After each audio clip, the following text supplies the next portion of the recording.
Specialty Story, session number 34.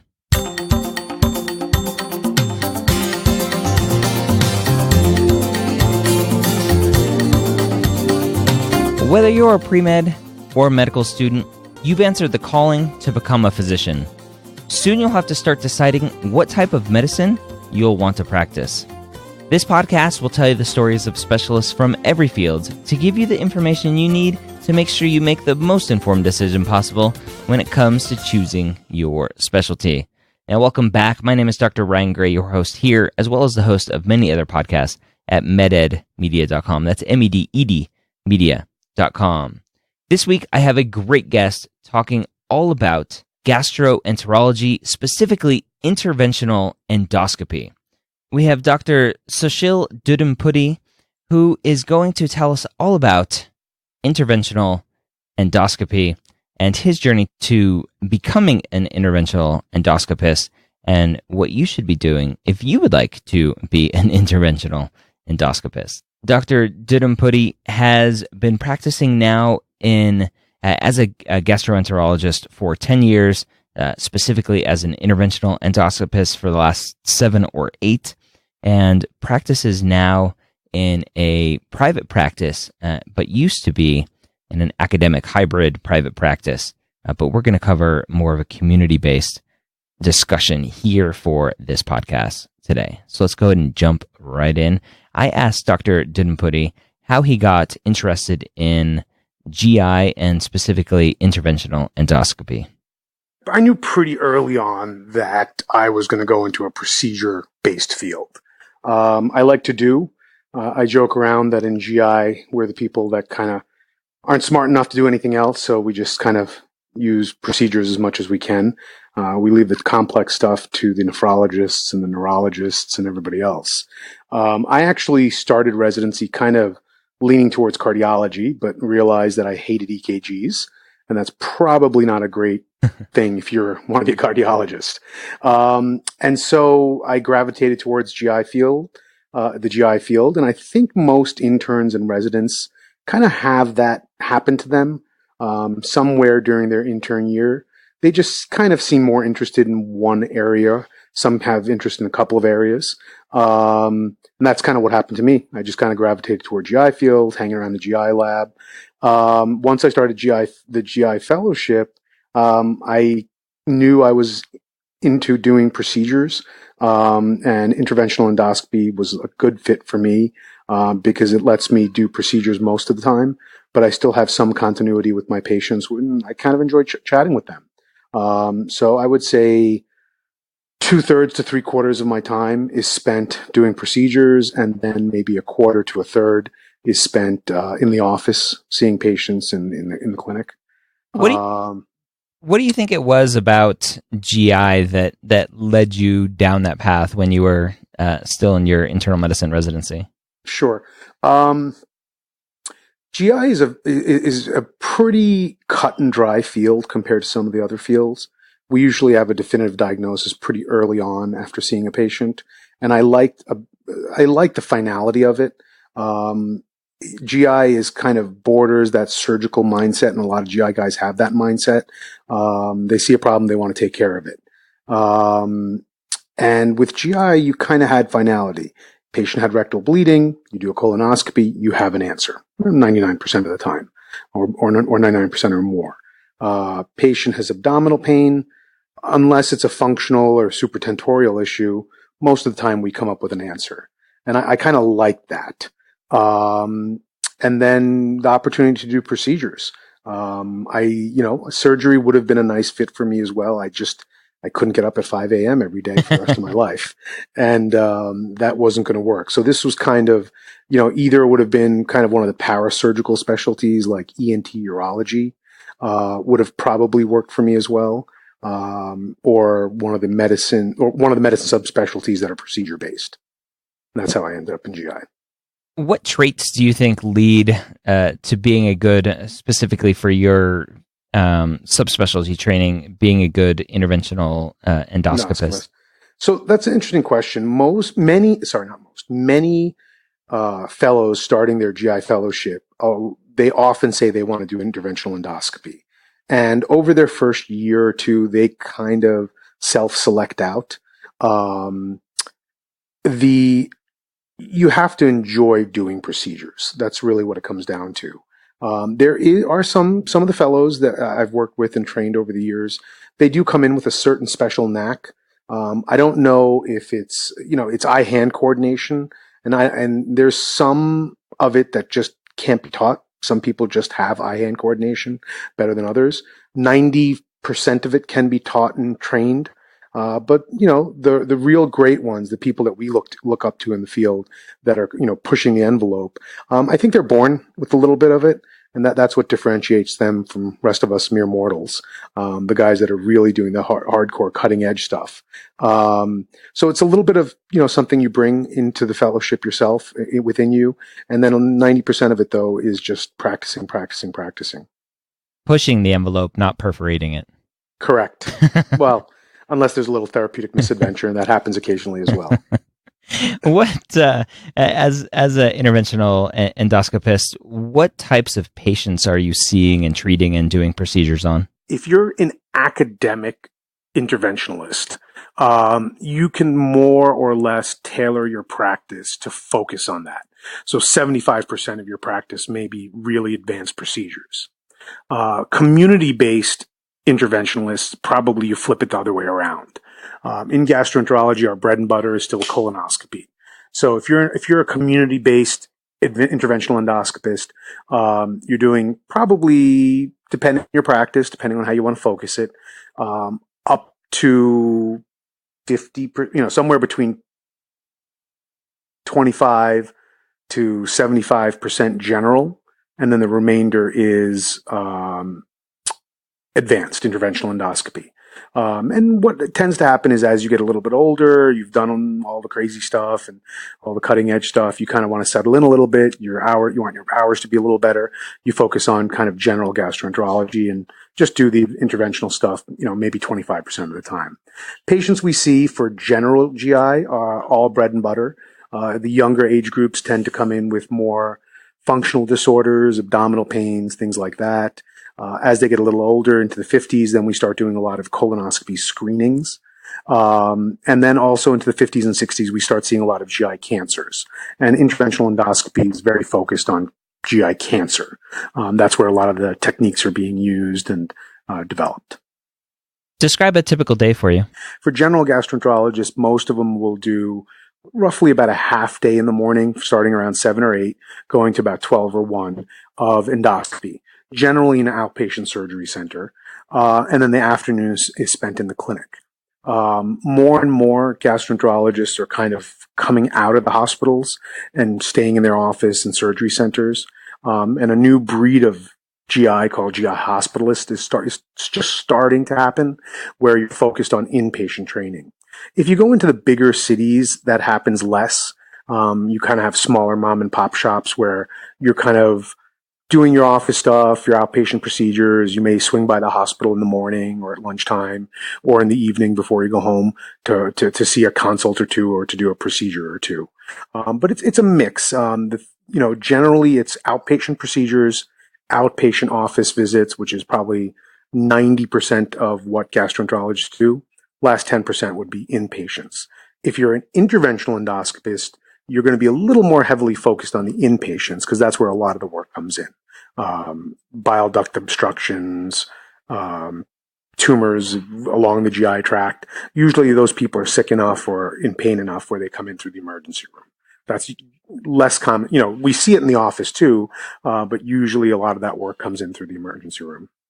So with you being an interventional endoscopist and now joining more of a community private practice, how much of your time is going to be in a hospital doing those acute things? Sure. Good question. So the way that the practice I joined has set up their practice is when you join the group, you spend most of your time in the hospital in the very beginning. And then after a year, 2 years, you'll transition out to the outpatient side. So the new guys coming in kind of cover all the hospital work. So the partners are just focused on the outpatient work. Okay. So even as an interventional endoscopist, you don't have to be the one in the hospital doing those acute things, you can still be doing mostly colonoscopies and stuff as an outpatient. Yeah, exactly. And, what tends to happen, other than for maybe the academic interventionalists who kind of stay doing intervention their whole careers, most guys in the community, when they first come out, they're gung-ho about doing all the interventional procedures. And then over time, like in many fields, risk-reward ratio, how much time you're spending in the hospital, how much time you're away from your family, you kind of maybe cut off a few of the advanced procedures, and start doing more colonoscopies. So like many practices, it transitions over time based on your interests, based on time constraints, based on the type of practice you have. Okay. Do you feel, I guess, based on where you have been the last 10 years, not necessarily where you're going to now, that balance with work life and family, did you feel you had that? Do most interventionalists have that? Personally, I didn't feel that I did, mostly because my commute in New York was terrible. And that's one of the reasons we decided to leave, amongst other things. But I would say that interventional endoscopists generally are the guys in the hospital the latest. Most procedure-based specialties, surgeons, there's always a surgeon in the hospital late at night. Interventional GI guys, interventional radiologists, they tend to be there kind of later. So it's definitely a field that you are committing extended hours compared to, I'd say, general GI guys, mostly because you just, more of your work comes in the inpatient setting, which is always unpredictable. So you may have a day of outpatient procedures, or day of office, or clinic, and then you get a call at 2:00 that there's someone with an obstructed bile duct. You have to go take care of it. So that kind of tends to extend your day a little bit. And also the procedures that we do tend to be a little longer and tend to be a bit less predictable than like a colonoscopy or an endoscopy, which you can, block off in 15-minute blocks. You may run over a little over, a little under, but generally speaking, you can kind of block it off pretty well. Interventional endoscopy procedures are a bit harder to put off into certain blocks. I mean, we do have schedules and try to time it the best we can, but it's not uncommon to run longer. Okay. Talk about the training path to get to where you are with residency and fellowship and everything else. Sure. For interventional GI or interventional endoscopy, sometimes called advanced endoscopy. So you do your 3-year medicine residency, 3 years of general GI fellowship. And what's happened in GI is that there's been a sub-fellowship thing that's kind of crept up in the last 5-10 years. Right now, there's only one ACGM accredited post-GI fellowship, that's liver transplant. And then there's about 5 unaccredited, which is interventional endoscopy, clinical hepatology, motility, inflammatory bowel disease, that people do. Interventional endoscopy being the most popular. Interventional endoscopy recently, last year or the year before, actually went into a formal match process. Whereas before that, it was, you just applied to all the programs in the country and you got interviews and got offers and you picked one. So now it's a formal match process, and the expectation is that in the next couple of years, it will be a fully accredited ACGME fellowship, much like interventional cardiology. And then presumably after that, if you didn't do the special training, you won't be able to do certain procedures in GI. Currently, a lot of the older generation gastroenterologists, for example, still do ERCPs. Most of the younger people don't, because the numbers aren't there to train all GI fellows. So the expectation is that a couple of years, once it becomes a full fellowship and a board certification, that they'll probably, they'll grandfather in quite a few people. But new trainees, if they don't do the extra training, won't be allowed to be credentialed to do ERCP, EUS, stents, and other advanced procedures. Okay. So it's 3 + 3 + 1. Okay. I was post med school. I'm glad you went into those differences there, because my next question was going to be, well, a normal GI doc can do endoscopy, so what does the fellowship bring? So exactly. Yeah. Perfect. Yeah. So that right now, anybody that graduates GI fellowship can do any of those procedures if they feel comfortable, if they have certain minimum numbers. Mm-hmm. In the past, it was no problem getting those numbers. But with new modalities, better MRIs, endoscopic ultrasound, various procedures, a lot of the younger trainees don't have the numbers and the experience. So I think that ACGME accredited fellowship is going to change things. Yeah. How competitive is it to find these interventional fellowships?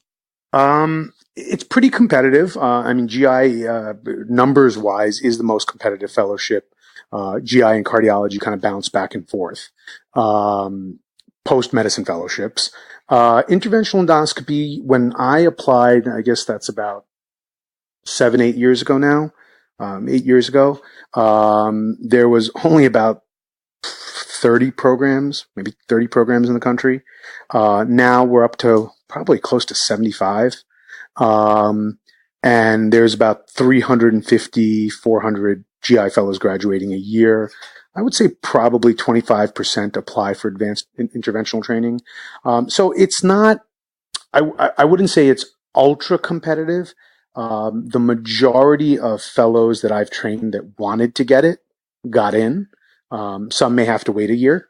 But most fellows that are interested, that are eager, that, do the right electives, do the right types of research, most fellows do get in. You're not going to get it if you just kind of casually apply. It may not be so easy, but if you're like anything, if you're focused and take the right steps, there's a pretty good chance that you are able to get into a spot. So what does make an applicant more competitive?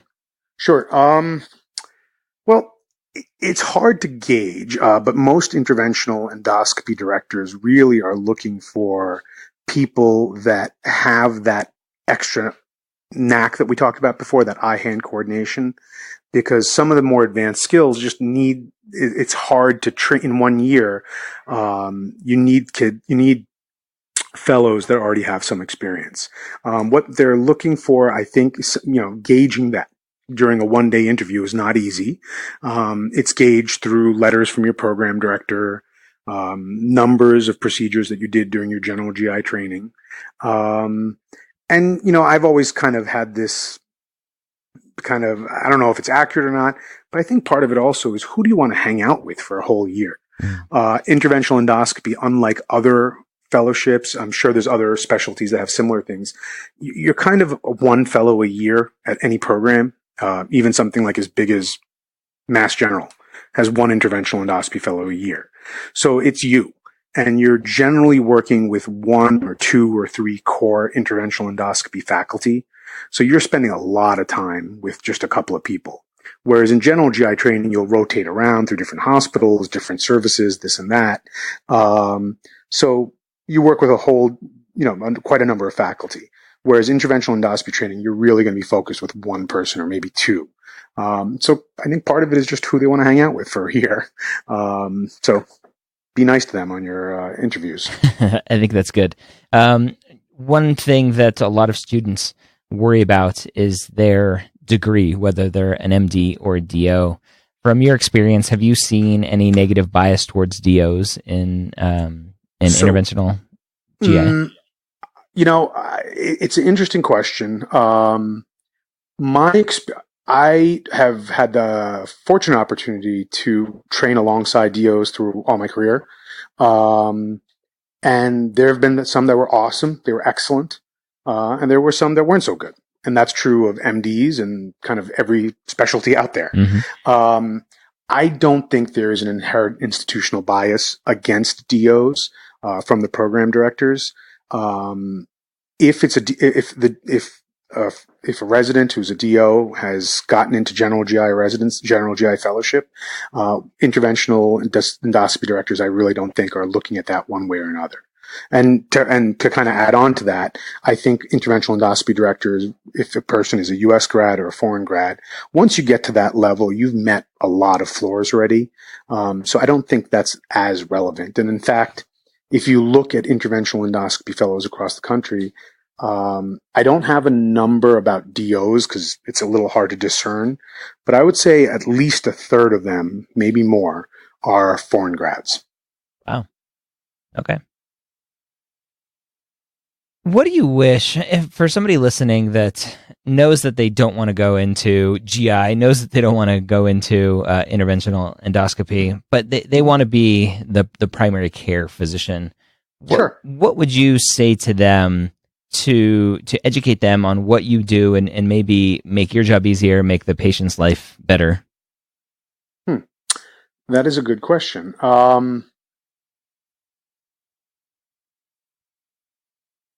I think that if you asked me this question when I was a resident or a fellow, I'd have a very different answer than once I'm an attending. The fellows complain all the time about nonsense consults, bogus consults, whatever you want to call them. And, I think because my career has been in mostly private or quasi-private settings, I look at it from the light of, well, if a primary care or a hospitalist is calling me, what I know and what they know are two different things. So I may see it as a simple question and answer, and this is going to take me 2 seconds, whereas they may see it as something more complicated.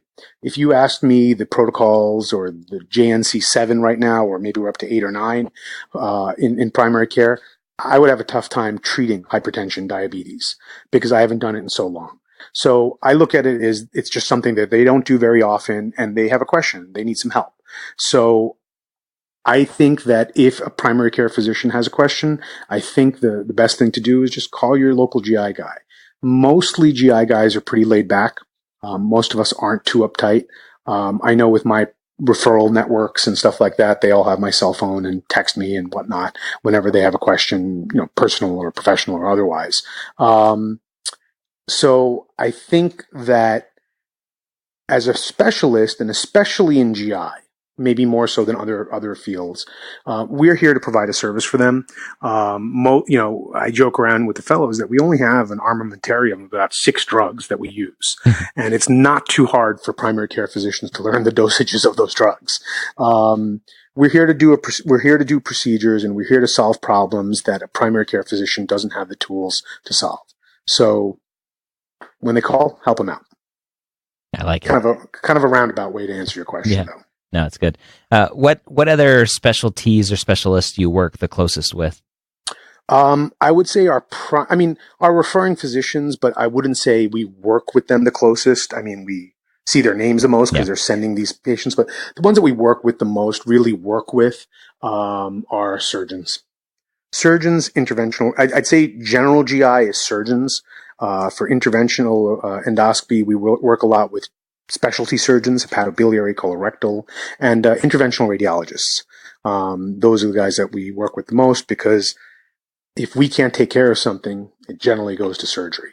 And that's kind of where interventional GI has found its niche. It's kind of at the interface between medicine and surgery.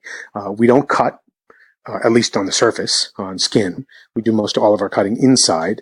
So it's just it's kind of the next evolution from open surgery to laparoscopic to robotic, and now a new thing called NOTES, which is natural orifice transendoscopic surgery, is that we're kind of doing surgical procedures through natural orifices. So there is less incision time. There is less recovery time. And we're still kind of figuring out where that interface is going to be. Is it going to be surgeons that are doing these procedures, or interventional GI guys, or some kind of radicalization of medicine and surgery that are going to end up being the guys that do these types of procedures? What do you know now that you wish you knew before starting your interventional endoscopy fellowship?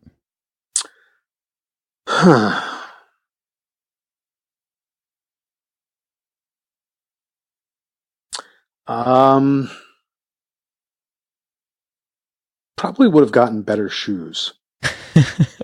Anybody that's on their feet a lot for doing procedures, you got to have very, very comfortable shoes. Some people like clogs, some people like sneakers. Doesn't really matter. Whatever's good for your feet. But I wish I'd bought a quality pair of shoes right out of training. I was a Dansko guy when I was on the floors. Yeah. You're not a clog guy? I've tried the Danskos. The problem, I'm just about 6 feet tall. The problem with the Danscos is you walk around all day in the hospital, and Danscos give you about a 2-inch heel, I think. Yeah. And you feel like, oh, I'm 6'2". You come home at night, you take them off, and then you realize you're just short man syndrome every night. Exactly. So, I mean, I joke around. I mean, that is an issue with the Danscos, but the bigger issue is that I found them. I rolled my ankle once or twice wearing them because the heels are pretty high, and they're just not forgiving. I like them a little softer. So I've tried Danscos, went to Merrill's, and now I'm just back to regular sneakers. I keep a separate pair because, they're pretty nasty. But just a regular pair of sneakers. That seems to work the best. Yeah, perfect. Yeah. What do you like the most about being an interventional endoscopist? Procedures. I enjoy doing procedures. I like the definitive nature of it. I like that a patient comes in with a certain specific issue, and not every single time, but most of the time, I'm able to solve that specific issue, be it a polyp, be it bleeding, be it an obstruction, whatever it is. And I like being able to give them a definitive answer. What do you like the least? We deal with a lot of GI oncology. So, unfortunately, we are oftentimes the first person to inform someone that they have a cancer. Surprisingly, oncologists very rarely have to give someone a cancer diagnosis, because usually by the time they're going to an oncologist, the diagnosis has been made most of the time. Mm-hmm. So unfortunately, we get a lot of referrals for lumps and bumps and this on that on CAT scan, and we're the first ones that have to break the news that they have cancer, which is, no matter how many times I've done it, it's terrible every time, especially because as interventional GI, colon cancer, stomach cancers, colon cancers in particular are pretty treatable. But a lot of the stuff we deal with specifically in interventional endoscopy is pancreatic, liver, gallbladder cancers, which are generally not so treatable. Mm-hmm. Do you see any major changes coming to the field of interventional endoscopy, whether it's new procedures or treatments or anything like that? I think it's going to be a continuous evolution. For example, 20 years ago, if you went in for a colonoscopy for whatever the reason and they found a 4-centimeter polyp, then they stopped the procedure, woke the patient up, gave them a referral to go see a surgeon, a colorectal surgeon. About 10 years ago, that changed. Maybe 15 years ago, that changed. Gastroenterologists started doing advanced training, becoming interventional endoscopists. We started taking those polyps out ourselves. So it's relatively rare that a polyp, a non-cancerous polyp in the colon, is sent for surgical resection. It's relatively rare nowadays for a procedure called a PTC to be done, which was a procedure that was done routinely after cholecystectomy. The procedures that we're starting to do now are kind of moving more or encroaching more and more on the surgical fields. Whereas patients often went for surgery before for a lot of GI polyps and tumors and this and that. A lot of that is done being more and more minimally invasive, and that's where you have laparoscopic surgeons, but even more minimally invasive than that, where a GI guy comes in, takes out a large polyp, relieves an obstruction in the bile duct, makes a diagnosis with a fine needle aspiration rather than open biopsy with the surgeons. So we're continually moving into this more and more non-invasive type procedures. And as our technology and equipment gets smaller and smaller, we're able to go into areas that we were never able to go in before. If you had to do it all over again, would you still be doing what you're doing now? Absolutely. Yeah, definitely. I enjoy GI. I enjoy interventional endoscopy. For me, it has the right blend of procedures, but a little bit of continuity in the clinic side, which is a good fit for me. What I enjoy. I don't think that there's only one field that a physician could go into. I think there's multiple. I think people that enjoy the cerebral aspect of certain fields kind of have a couple of different fields that would work for them. People that are procedure oriented have a couple of different fields that would work for them. But all in all, I have no complaints about the field that I went into. For the medical student listening to this that is interested in GI, possibly interested in more advanced endoscopy, what would you recommend him or her do to start down this path to be an interventional endoscopist? It is never too early to start prepping your CV to get into GI. I would say it's harder to get into GI given the numbers than it is into interventional endoscopy. When you start as an intern, go by the GI lab. Let the faculty know that you're interested. Get involved. Get involved on research projects. They're not going to let an intern do that much, but there's always a need for someone to collect data, to collate data, to run statistics, to write papers. Get involved early on so that by the time your second or third year rolls around, you're seen as kind of like a junior fellow. You're part of the GI team. You're a resident, but you're always hanging around the GI lab. And certainly I'm not suggesting you shirk your internal medicine responsibilities, but any free time, hang out in the GI lab. And when you want to move on to interventional endoscopy, same thing. Go hang out with the interventional guys. Work on the papers with them. Come up with research proposals. Work on research projects, new ideas, new techniques. Kind of be a junior interventional fellow. All right, there you have it. Again, that was Dr. Sushil Duddempudi, interventional endoscopist in the community. If you are interested in GI, in interventional endoscopy, go ahead and re-listen to this episode. Follow Dr. Duddempudi's advice and go seek out some mentors in the field and start getting involved as much as possible. Again, GI, very competitive to get into, and interventional endoscopy even more so. So good luck on your journey. If this is what you're interested in, go take this advice and run with it. I hope you have a great week. If you have any suggestions for specialists that you would like to hear on the podcast sooner rather than later, shoot me an email, ryan@medicalschoolhq.net. And with that email, go ahead and recommend somebody who you would like me to talk to. Have a great week. We'll see you next time here at Specialty Stories and MedEd Media.